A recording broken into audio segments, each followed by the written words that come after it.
Okay, imagine this. You're deep into something complex.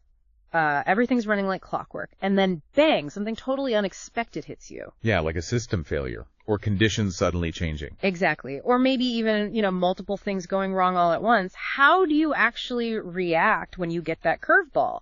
Especially when the stakes are, well, sky high. Today, we're doing a deep dive into exactly that. We're looking at handling what Captain Ashutosh Chopra calls non-normal situations in his really fascinating commercial pilot's handbook. A great resource. Totally. Our mission here is to pull out the key insights from Chapter 4, which is all about these challenges. We want to get inside how experts, specifically pilots, manage that intense pressure, that complexity when things go off script. And importantly, what we can learn from them, right? For our own lives. Precisely. What can we take away for navigating the unexpected? Well, it's interesting because Captain Chopra kicks things off with this core paradox, quoting Ernest Kagan. He says, "The emergencies you train for rarely happen. It's the one you can't train for that kills you." Wow. That really sets the tone. It absolutely does. So this deep dive is all about exploring how pilots prep for that unforeseen stuff, how they maintain safety under, incredible pressure. It gives a kind of framework for how you might handle similar challenges, work or otherwise. Okay, let's unpack this then. The source points straight away to a huge challenge. Yeah. These non-normal situations mean your workload just skyrockets, right? Instantly, yeah. So what's the very first, the most critical step Captain Chopra emphasizes for handling it efficiently? What's really striking here is the absolute clarity on priorities. The first thing the pilot flying the PF does is, and this is unequivocal, fly the aircraft and ensure flight path control. Right. Fly the plane. Everything else has to wait. It's secondary until that flight path is totally under control. It immediately shows you the pilot in command's role, their leadership in grabbing hold of the situation. It seems almost obvious, maybe, but I guess it's the hardest thing to remember when you're under stress. Fly the aircraft first, even before you fully understand what's wrong. Why is that so critical? That's a really good point. The immediate danger isn't usually the failure itself. It's losing control of the aircraft because of the failure or the distraction. So if you start fumbling trying to figure out the problem and you lose control of your flight path, well, things can get much worse very quickly. So the insight is control the core process first. Stabilize. Then you figure out the details. Stabilize first, then diagnose. Okay, that makes a lot of sense. So the chapter then lists these time-critical maneuvering events, things like a rejected takeoff, stall recovery. GPWS warnings. Right, ground proximity warnings, TCAS alerts for traffic. Wind shear, jet upsets. Yeah, those uncontrolled flight paths. And here's the really interesting bit. He says these have to be learned and done purely from memory. And, crucially, with the autopilot off. Yeah, and if you connect that to the bigger picture, it really underscores the power of, let's say, muscle memory, but for the brain. Right. Ingrained knowledge. You need to understand the why behind every single action in those maneuvers.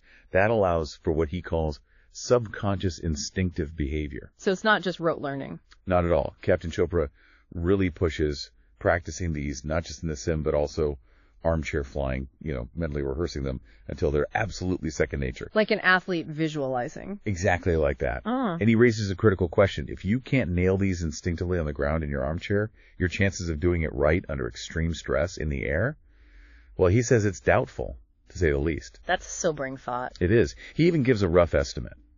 Expect your recall ability to drop by maybe 20%, just flying normally, and potentially up to 50%.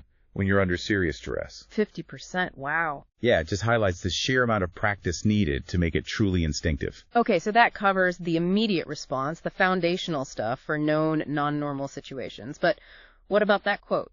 The one you can't train for. The truly unexpected stuff, maybe multiple failures, things not in the handbook. How do you handle that? Ah, yes, the surprise factor. That's key here. How well the crew manages depends hugely on that surprise element, which ties into their mental state, their competence, how quickly it all happens. So how do you reduce surprise? You can't predict the unpredictable. Well, you can reduce the impact of surprise. It's about consciously fighting that this can't happen to me mindset. Ah, the complacency trap. Exactly. Constantly reminding yourself that things can go wrong helps prevent lethargy, passivity. For events that aren't in the QRH, the Quick Reference Handbook, Captain Chopra says they're handled instinctively. And it's very subjective. Depends on the crew, the conditions. Totally. Depends on alertness, manual flying skill, knowledge, training standards, environmental factors, loads of things.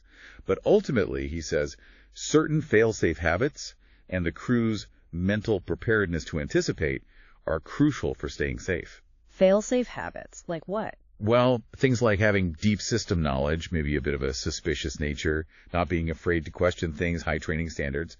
These all shrink the time it takes to go through the OTA loop. Observe, orient, decide, act, right? Yeah, the decision cycle. It speeds up your response, and it reduces the startle factor. The example he gives is not hesitating. If you even suspect decompression, get those oxygen masks on immediately. Don't wait. So the big takeaway there isn't about predicting specifics, but cultivating that mindset, that readiness, that sort of healthy suspicion, pushing back against complacency. Be ready for any curveball. Precisely. Building mental readiness. Okay, this brings us nicely to the human element, which is obviously massive when the stakes are this high.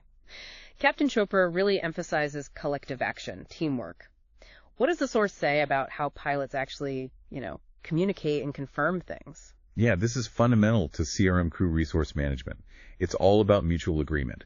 Every single observation, every warning has to be explicitly stated, pointed out to the other pilot, and then the observation itself has to be collectively agreed upon. So one pilot sees something, they have to verbalize it, and the other has to confirm they see it too. Yes. Only after that agreement can the process of orientation be initiated in the mind of each crew member. And then even their individual understanding of what's going on, their orientation, that also has to be announced and agreed upon before any decision is made. Wow, that sounds methodical, very deliberate. It is. It's designed to build what they call common situational awareness. Yeah. Everyone needs to be on the same page, seeing the same picture. So definitely no knee-jerk reactions then. The source is explicit. If a warning pops up, the pilot monitoring the PM announces it, but no action will be initiated until the pilot flying, the PF, has also seen it and agrees. Correct. No unilateral actions based on one person's observation, especially initially. What does all this mean when things get really messy, like multiple failures happening? Well, if you think about it, that need for agreement becomes even more critical then. Multiple failures, maybe they're related, maybe not. It drastically increases the time needed just to figure out what's going on in the orientation phase. Right, because you have more pieces to put together. Exactly. And if the crew can't definitively sort out the whole picture quickly, they might have to tackle each failure indication one by one. Agree on how severe it is, prioritize it, then decide what to do, then move to the next. Sequentially. That sounds incredibly demanding under pressure. It is. And the source also mentions, don't hesitate. If you need to declare an emergency, transmit Mayday. If you need clear airwaves, demand radio silence to cut distractions and get priority. Use the tools available. Okay, so flight path controlled, event identified and agreed upon, orientation complete. Now comes the decision phase. What's the protocol? What if there isn't a checklist for this specific weird situation? Right. If there's no checklist, that's where pilots exercise what Captain Chopra calls airmanship. He describes it as an essential art that combines knowledge with experience gained over a period. So it's that judgment, that intuition built on experience. Pretty much, like a master craftsperson just knowing what to do. Right. He actually says the whole point of his book is to help build that airmanship. But if there is a checklist and has immediate recall items... The memory steps we talked about earlier. Yes, then the PF calls those out loudly and clearly. Each pilot does the actions in their own area, but critically, the PF keeps flying the plane, maintaining that flight path control without getting distracted. Okay, but then Captain Chopra points out something really crucial. After the recall actions, but before starting the main checklist. What is it? Yes, this is important. Before diving into the full checklist, they have to assess. Does this situation demand an immediate diversion? Do we need to land now at the nearest suitable place?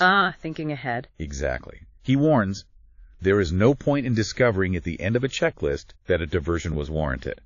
Make that call early. That's a key insight, isn't it? That proactive decision-making. So the checklist isn't just a blind script. Not at all. And the checklist itself will always state the conditions it's valid for, any assumptions made when writing it.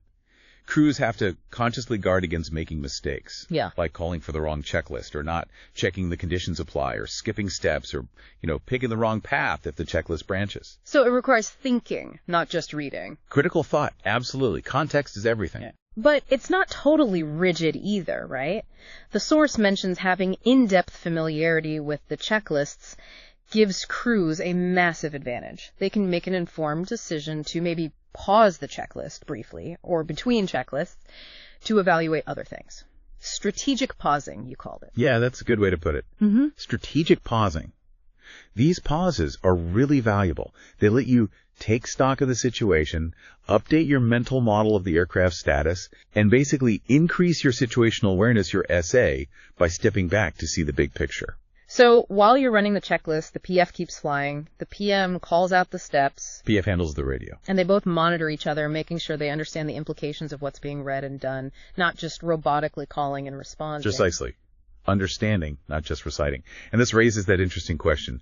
When can you deviate? The general rule is, don't try to diagnose beyond what the checklist covers, unless your airmanship, your experienced judgment, tells you that doing something listed later in the checklist now makes sense, provided the sequence isn't critical, and it could prevent another problem. Like starting the APU early if you lose an engine. Exactly. That's a classic example. Or maybe handing over control if your airspeed indicator seems unreliable.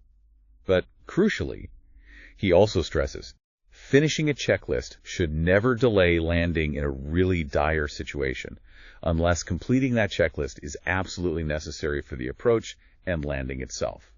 Safety first. Fly the plane, land the plane safely. That's the bottom line.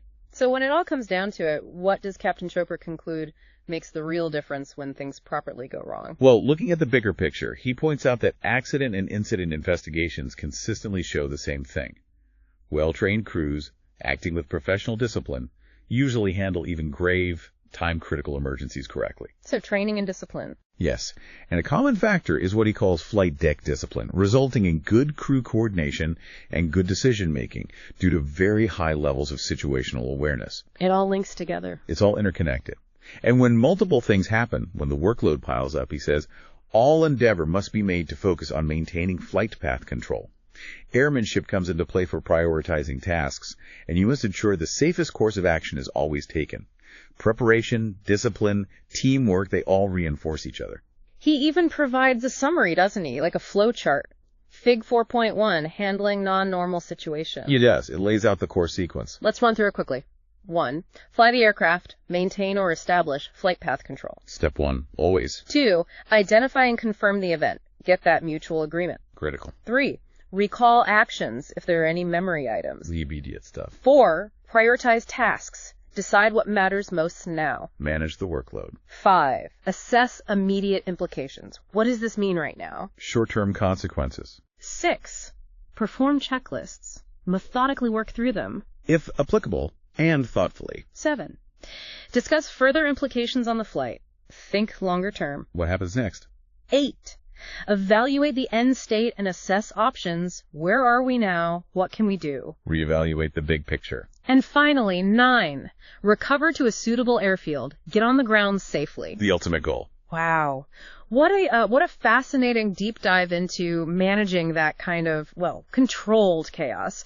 It's so clear that even though the specifics are aviation, those principles, clear priorities, constant vigilance, mutual agreement, disciplined execution, they feel universal. They really are, aren't they? And this raises, I think, an important question for you listening. How might these lessons like fly the aircraft first, or deliberately reducing that surprise factor by fighting complacency or building common situational awareness through explicit agreement, how might they apply to the complex, maybe time pressure challenges you face? Yeah, in your job, or maybe even just in life generally. Exactly.